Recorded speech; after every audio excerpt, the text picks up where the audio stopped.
প্রত্যেককে স্বাগত জানাচ্ছি আজকের এই ভিডিওতে আমরা কথা বলবো প্রাথমিক সহকারী শিক্ষক নিয়োগ পরীক্ষার রেজাল্ট প্রসঙ্গে। সো আপনারা জানেন প্রাথমিকের সহকারী শিক্ষক নিয়োগ পরীক্ষার যে চূড়ান্ত রেজাল্ট এটা প্রকাশ হওয়ার সময় ঘনিয়ে আসছে এবং যে পরীক্ষা বাতিলের কথা ছিল এটা সম্ভবত বাতিল হওয়ার সম্ভাবনা খুবই কম, হবে না বললেই চলে। সো যদি বাতিল না হয় সেক্ষেত্রে রেজাল্ট কবে প্রকাশিত হবে, তো এই প্রসঙ্গে আমরা যেটা জানতে পেরেছি আগামী 18 জানুয়ারি বিকাল 3টায় প্রাথমিক শিক্ষা অধিদপ্তরের ওয়েবসাইটে মূলত রেজাল্ট প্রকাশ করা হবে। সো আপনারা জানলেন যে প্রাথমিকের রেজাল্ট কবে প্রকাশ করা হবে। এখন আসা যাক ভাইভা কবে হবে এবং চূড়ান্ত রেজাল্ট কবে হবে। সো লিখিত পরীক্ষার ফলাফল প্রকাশিত হওয়ার 3-4 দিন পরেই ভাইভা কার্যক্রম শুরু হবে। চূড়ান্ত ফলাফল আগামী 7 ফেব্রুয়ারির মধ্যেই প্রকাশ করবে প্রাথমিক শিক্ষা অধিদপ্তর।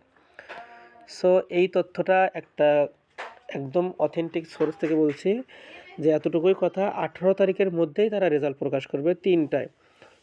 সো আপনারা ওয়েবসাইটে যদি রেজাল্ট পাবেন সেক্ষেত্রে 4টা বা 5টার মধ্যে আশা করি যে করছি রেজাল্ট পাবেন, যেহেতু ওয়েবসাইটে সার্ভারের সমস্যা থাকতে পারে, ওয়েবসাইট জ্যাম থাকতে পারে।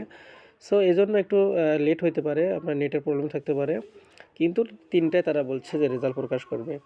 একদম বিশ্বস্ত সূত্রে এটা পাওয়া এবং 3-4 দিনের পরেই তারা মূলত ভাইভা কার্যক্রম শেষ করবে, মানে কার্যক্রম শুরু করবে এবং শেষ করবে হচ্ছে আগামী 7 ফেব্রুয়ারির মধ্যে চূড়ান্ত ফলাফল তারা প্রকাশ করবে। বিষয়টা হচ্ছে যে যেহেতু নির্বাচন হচ্ছে ফেব্রুয়ারি মাসের 12 তারিখে, সেক্ষেত্রে অবশ্যই তারা নির্বাচনের আগে এটা শেষ করার একটা কার্যক্রম হাতে নিয়েছে বলে আমি মনে করি এবং আশা করছি নির্বাচনের আগে তারা এই প্রাথমিক শিক্ষা অধিদপ্তরের নিয়োগ কার্যক্রম তাড়াহুড়ো করে নিয়োগ কার্যক্রমটা তারা শেষ করবে, এমনটি হচ্ছে তাদের চিন্তাভাবনা। সো সব কিছু ঠিকঠাক থাকলে আগামী 18 তারিখে রেজাল্ট প্রকাশ করা হবে। যদি কোনো কারণে না হয় সেটা অবশ্যই 20 তারিখের মধ্যেই হবে বলে আমি মনে করি।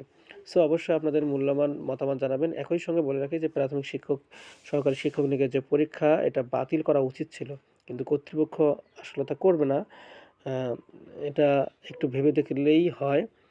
তো আপনারা আপনাদের মূল্যবান মতামত কমেন্টে জানাতে ভুলবেন না। Thanks for watching. আসসালামু আলাইকুম।